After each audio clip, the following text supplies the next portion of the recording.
ನಮಸ್ಕಾರ. ಈ ಜ್ಯೋತಿಷಕ್ಕೆ ಸಂಬಂಧಪಟ್ಟಂತೆ ಸಾವಿರಾರು ಜನ ಲಕ್ಷಾಂತರ ಜನ ಜ್ಯೋತಿಷ ಹೇಳ್ತಾ ಇರ್ತಾರೆ. ಬಟ್ ಅವ್ರು ಹೇಳಿದ್ದು ನಿಜಾನೇ ಆಗೋದಿಲ್ಲ. ಅದಕ್ಕಾಗಿ ಜನಗಳಿಗೆ ಜ್ಯೋತಿಷದಲ್ಲಿ ನಂಬಿಕೆ ಕಡಿಮೆ ಆಗ್ತಾ ಹೋಗುತ್ತೆ. ಇಲ್ಲಿ ನಿಜವಾದ ಜ್ಯೋತಿಷಿ ಯಾರು ಅನ್ನೋ ಪ್ರಶ್ನೆ ಬರುತ್ತೆ.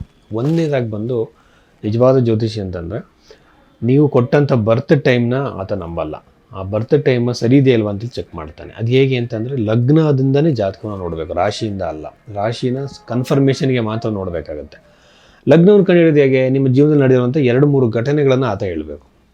ಯಾಕೆಂದರೆ ನಿಮ್ಮ ಭೂತದಲ್ಲಿ ನಡೆದಂಥ ಘಟನೆಗಳನ್ನ ಹೇಳಿದವನು ಭವಿಷ್ಯದಲ್ಲಿ ನಡೆಯೋ ಘಟನೆಗಳು ಹೇಳ್ತಾನೆ ಅಂತ ಕನ್ಫರ್ಮ್ ಆಗುತ್ತೆ. ಎರಡನೇದು ಬಂದು ನಿಮ್ಮ ಸೈಕಲಾಜಿಕಲಾಗಿ ನೀವು ಹಿಂಗೆ, ನೀವು ಒಳ್ಳೆಯವರು, ನೀವು ಹೃದಯ ಅಂಥದ್ದು, ನಿಮ್ಮ ಮನಸ್ಸು ಇಂಥದ್ದು ಅಂತ ಹೇಳೋ ಸೈಕಲಾಜಿಕಲ್ ಅಲ್ಲ. ನಿಜವಾದ ಘಟನೆಗಳು ಟೈಮಿಂಗ್ ಸಮೇತವಾಗಿ ಹೇಳಬೇಕಾಗತ್ತೆ. ಟೈಮಿಂಗ್ ಅಂತಂದರೆ ಆ ಟೈಮ್ ಪೀರಿಯಡಲ್ಲಿ ಇಂಥ ಘಟನೆ ನಡೆದಿರೋ ಸಾಧ್ಯತೆ ಇದೆ ಅಂತೇಳಿ. ಇದಾದಮೇಲೆ ಪರಿಹಾರಗಳನ್ನ ಹೇಳುವಾಗ ಬೃಹತ್ ಪರಾಶರ ಹೋರಾಶಾಸ್ತ್ರಗಳಿರುವಂತಹ ಮಂತ್ರ ಜಪಗಳು, ದಾನಗಳ ಬಗ್ಗೆ ಮಾತ್ರ ಮಾತಾಡಬೇಕು. ಕರಂಗುಲಿ ಮಾಲ ಹಾಕ್ಕೊಳ್ಳಿ, ಜೆಮ್ ಸ್ಟೋನ್ಸ್ ಹಾಕ್ಕೊಳ್ಳಿ, ಅಥವಾ ಇನ್ನೊಂದು ಹಾಕ್ಕೊಳ್ಳಿ, ಆಮೇಲೆ ನ್ಯೂಮರಾಲಜಿ ಪ್ರಕಾರ ಹೆಸರು ಚೇಂಜ್ ಮಾಡ್ಕೊಳ್ಳಿ ಅಂತ ಹೇಳೋಂಥವ್ರು ಜ್ಯೋತಿಷರಲ್ಲ. ಅದು ಜ್ಯೋತಿಷಕ್ಕೂ ಅದಕ್ಕೆ ಸಂಬಂಧನೇ ಇಲ್ಲ. ಓಕೆನಾ?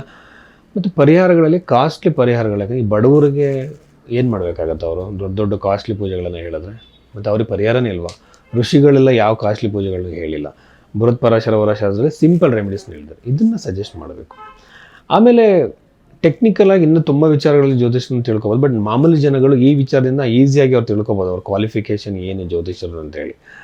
ಸೊ ಇಂದಿನ ಘಟನೆಗಳನ್ನ ಹೇಳೋದು ಬಹಳ ಇಂಪಾರ್ಟೆಂಟ್ ಆಗುತ್ತೆ. ಇದನ್ನು ಗಮನದಲ್ಲಿ ಇಟ್ಕೊಳ್ಳಿ. ಆಮೇಲೆ ಒಬ್ಬೊಬ್ಬರು 5 ನಿಮಿಷ 10 ನಿಮಿಷದಲ್ಲಿ ಇಡೀ ಮನೆಯವ್ರ ಜಾತಕ ಎಲ್ಲ ಹೇಳ್ಬಿಡ್ತಾರೆ. ಸೊ ಒಂದು ಜಾತಕ ನೋಡೋಕ್ಕೆ ಅದರಾಗಿರೋ ಟೈಮ್ ಹಿಡಿಯುತ್ತೆ. ಅದರದ್ದೇ ಆಗಿರುವಂಥ ಗೌರವ ಫೀಸ್ನು ಕೊಟ್ಟು ಕೇಳಬೇಕಾಗುತ್ತೆ. ಅದು ಕೂಡ ಇಂಪಾರ್ಟೆಂಟ್ ಆಗುತ್ತೆ ಇಲ್ಲಿ. ಇದನ್ನು ಗಮನದಲ್ಲಿ ಇಟ್ಕೊಳ್ಳಿ. ಈ ಡೀಟೇಲ್ಡ್ ಅನಾಲಿಸಿಸ್ ಮಾಡೋದಕ್ಕೋಸ್ಕರ ನೀವು ಭೈರವಿ ಆಸ್ಟ್ರೋನ ನೀವು ಸಂಪರ್ಕ ಮಾಡ್ಬೋದು. ಅಲ್ಲಿ ಜಾತಕಕ್ಕೆ ಅದರದ್ದೇ ಆಗಿರೋ ಟೈಮ್ ತೊಗೊಳ್ತೀವಿ ನಾವು. ಒಂದು ವೇಳೆ ಟೈಮ್ ಸರಿ ಇಲ್ಲ, ಗೊತ್ತಾಗಲಿಲ್ಲ ಅಂದಾಗ ಹಸ್ತ ಸಾಮುದ್ರಿಕೆಯಿಂದ ಹಲವಾರು ವಿಚಾರಗಳನ್ನು ಹೇಳ್ಬೋದು. ಸೊ ಅದನ್ನು ಗಮನದಲ್ಲಿ ಇಟ್ಕೊಳ್ಳಿ. ಹಸ್ತ ಸಾಮುದ್ರಿಕೆ ಅಂತಂದರೆ ಜಾತಕ ಇಲ್ಲದೇ ಇದ್ದಂಥವ್ರು ಹಸ್ತ ಸಾಮುದ್ರಿಕವನ್ನು ಇದು ಮಾಡ್ಬೋದು. ವೃಶ್ಚಿಕ ರಾಶಿ. ಈ ವೃಶ್ಚಿಕ ರಾಶಿಯವರಿಗೆ ಸಂಬಂಧಪಟ್ಟಂತೆ ನಾವು ಹೇಳೋದಾದರೆ ಈ ಒಂದು 19ನೇ ತಾರೀಕಿನ ನಂತರದಲ್ಲಿ, ಈ ಜನವರಿಲಿ ಹೇಳೋದಾದರೆ, ನಾನು ಯಾವಾಗಲೂ ಹೇಳ್ತೀನಿ ಚಂದ್ರಗ್ರಹ ಇಲ್ಲಿ ನೀಚನಾಗ್ತಾನೆ ಅಂತೇಳಿ. ಚಂದ್ರಗ್ರಹ ನೀಚನಾದರೆ ಏನಾಗ್ಬೋದು? ಇವರಿಗೆ ಮಾನಸಿಕವಾಗಿ ಸ್ವಲ್ಪ ಜಾಸ್ತಿ ಯೋಚನೆ ಮಾಡೋದು, ಓವರ್ ಥಿಂಕಿಂಗು, ಆ್ಯಂಗ್ಸೈಟಿ, ಪ್ರಾಬ್ಲಮ್ಗಳನ್ನೇ ಬಗ್ಗೆನೇ ಜಾಸ್ತಿ ಯೋಚನೆ ಮಾಡುವಂತಹ ಸಾಧ್ಯತೆ ಹೆಚ್ಚಾಗಿರುತ್ತೆ. ಇವ್ರೇನು ಮಾಡಬೇಕು?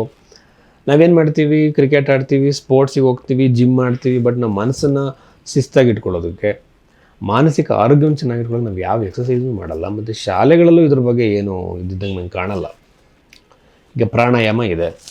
ಈಗ ಮೊನ್ನೆ ಜಾನ್ ಕಬರ್ಡ್ ಜಿನ್ ಅಂತೇಳಿ ಅವರೊಂದು ಪುಸ್ತಕ ಓದ್ತಿದ್ದೆ. ಅದರಲ್ಲಿ ಮೈಂಡ್ಫುಲ್ನೆಸ್ ಅಂತ ಒಂದು ಮೆಥಡು, ಮೆಡಿಟೇಷನ್, ಮನಸ್ಸನ್ನು ಪ್ರಶಾಂತ ಮಾಡ್ಕೊಳ್ಳೋದಕ್ಕೆ, ರಿಲ್ಯಾಕ್ಸ್ ಆಗೋದಕ್ಕೆ ಎಷ್ಟು ಚೆನ್ನಾಗಿರೋ ಮೆಥಡ್ಸ್ ಇದೆ. ಅದನ್ನ ಯಾವುದು ಕೂಡ ಎಲ್ಲೂ ಕೂಡ ನಮಗೆ ಹೇಳ್ಕೊಡೋದಿಲ್ಲ. ಬರೀ ನಾವೇನು ಮಾಡ್ತೀವಿ, ಫಿಸಿಕಲ್ ಆ್ಯಕ್ಟಿವಿಟೀಸ್ ಬಗ್ಗೆ ನಾವು ಹೊರಗಡೆಗೆ ಜಾಸ್ತಿ ಇಂಪಾರ್ಟೆನ್ಸ್ ಕೊಡ್ತೀವಿ ಹೊರತು ಮನಸ್ಸಿನ ಒಳಗಡೆಗೆ ಧ್ಯಾನಕ್ಕೆ ಕೊಡಲ್ಲ. ಇದೆಲ್ಲ ನಾವು ಪ್ರಾಕ್ಟೀಸ್ ಮಾಡೋದ್ರಿಂದ ಎಲ್ಲ ಪ್ಲೇಸ್ಗಳಲ್ಲೂ ಎಂಥ ಸ್ಟ್ರೆಸ್ಸಿನ ಸಮಯದಲ್ಲೂ ಮಾನಸಿಕ ಶಾಂತಿನ ನಾವು ಕಾಪಾಡ್ಕೋಬೋದು.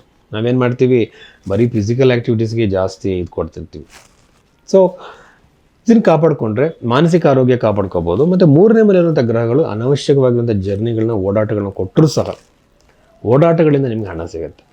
ಕೊಟ್ಟಿರೋ ಹಣ ಎಲ್ಲೂ ಸಿಗಾಕೊಂಡಿರುತ್ತೆ, ಅದು ಬರೋ ಸಾಧ್ಯತೆ ಇರುತ್ತೆ. ದೊಡ್ಡ ಪ್ರಮಾಣದ ಮೊತ್ತ ನಿಮಗೆ ಸಿಗಬೇಕಾಗಿರುತ್ತೆ, ಅದು ಸಿಗೋ ಸಾಧ್ಯತೆ ಇದೆ.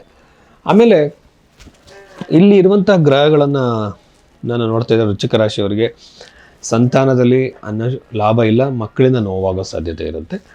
ಬಟ್ ಚತುರ್ಥ ಭಾವ ರಾಹುನ ನೋಡಿದ್ರೆ ಕುಟುಂಬದಿಂದ ಹೊರಗೆ ಹೋಗುವಂಥ ಸಾಧ್ಯತೆ, ನೋವಾಗೋ ಸಾಧ್ಯತೆ, ಮನೆಯವ್ರ ಜೊತೆ ಕಿರಿಕಿರಿ ಆಗೋ ಸಾಧ್ಯತೆ ಅತಿ ಹೆಚ್ಚಾಗಿದೆ ಅಂತ ಹೇಳ್ಬೋದು. ಆಮೇಲೆ ಇಲ್ಲಿರುವಂತಹ ಗುರುಗ್ರಹವನ್ನು ನೋಡಿದ್ರೆ, ಅದು ಬರುವಂಥ ಸ್ಥಾನವನ್ನು ನೋಡಿದ್ರೆ ತಂದೆಯ ಜೊತೆ ಒಳ್ಳೆಯ ಒಂದು ಸಂಬಂಧ ಬರ್ಬೋದು. ಬಾಸ್ಗಳ ಜೊತೆ, ನೀವು ವರ್ಕ್ ಮಾಡೋಂಥ ಕಂಪ್ನಿಗಳಲ್ಲಿ ಒಳ್ಳೆಯ ಸಂಬಂಧ ಬೆಳೆಯುತ್ತೆ. ವಿದೇಶದ ಜಾಬ್ಗೆ ಟ್ರೈ ಮಾಡ್ತಿರುವಂಥವ್ರಿಗೆ ಭಾಳ ಉತ್ತಮವಾಗಿರುತ್ತೆ. ಆಮೇಲೆ ಒಟ್ಟಾರೆಯಾಗಿ ಬಹಳ ಉತ್ತಮವಾಗಿರೋಂಥ ಸಮಯ ಅಂತ ಹೇಳ್ಬೋದು. ಬಟ್ ರಾಜಯೋಗಗಳು ಯಾವುದೂ ಕ್ರಿಯೇಟ್ ಆಗಿಲ್ಲ. ಆದರೂ ಕೂಡ ವೃಶ್ಚಿಕ ರಾಶಿಯವರಿಗೆ ಯಾವಾಗಲೂ ಕೂಡ ಒಂದು ಧೈರ್ಯ ಜಾಸ್ತಿ ಇರುತ್ತೆ, ಬೋಲ್ಡ್ನೆಸ್ ಅಂತ ಹೇಳ್ತಾರಲ್ಲ. ಯಾವುದಾದ್ರು ಒಂದು ಕೆಲಸ ಸ್ಟಾರ್ಟ್ ಮಾಡಬೇಕಾದ್ರೆ ಅವ್ರೇನು ಭಯ ಪಡಲ್ಲ, ಏಕ್ದಮ್ ನುಗ್ಗಿ ಮಾಡುವಂತಹ ಒಂದು ಧೈರ್ಯ ಇಟ್ಕೊಂಡಿರ್ತಾರೆ ಯಾವಾಗಲೂ ಕೂಡ ವೃಶ್ಚಿಕ ರಾಶಿಯವರು. ಅದನ್ನು ಫಾಲೋ ಮಾಡಿದ್ರೆ, ಯಾಕೆಂದರೆ ರಾಶಿಯಾಧಿಪತಿ ಕುಜ ಆಗಿರೋದ್ರಿಂದ ಆ ನೇಚರಲ್ಲಿ ಒಳಗಡೆಯಿಂದನೇ ಬಂದಿರುತ್ತೆ. ಹಾಗಾಗಿ ಅದನ್ನು ಉಪಯೋಗಿಸ್ಕೊಂಡು ಮುನ್ನುಗ್ಗಿ ಮಾಡ್ಬೋದು. ಬಟ್ ಹೊಸ ಇನ್ವೆಸ್ಟ್ಮೆಂಟ್ಗಳಿಗೆ ಇದು ಒಳ್ಳೆಯ ಸಮಯ, ಖಂಡಿತವಾಗಲೂ ಮಾಡಿ. ಸಣ್ಣ ಸಣ್ಣ ಬಿಸ್ನೆಸ್ಗಳು ಮಾಡುವಂಥವ್ರು, ವ್ಯಾಪಾರ ಮಾಡುವಂಥವ್ರು ತುಂಬ ಅಭಿವೃದ್ಧಿನ ನೋಡ್ತಾರೆ. ಮತ್ತು ಮದುವೆಗೆ ಸಂಬಂಧಪಟ್ಟಂತೆ ಮಾತ್ರ ಸ್ವಲ್ಪ ವಿಳಂಬವಾದರೂ ಸಹ ಸೆಕೆಂಡ್ ಮ್ಯಾರೇಜಿಗೆ ಟ್ರೈ ಮಾಡ್ತಿರೋರಿಗೆ ಬಹಳ ಒಳ್ಳೆಯದು.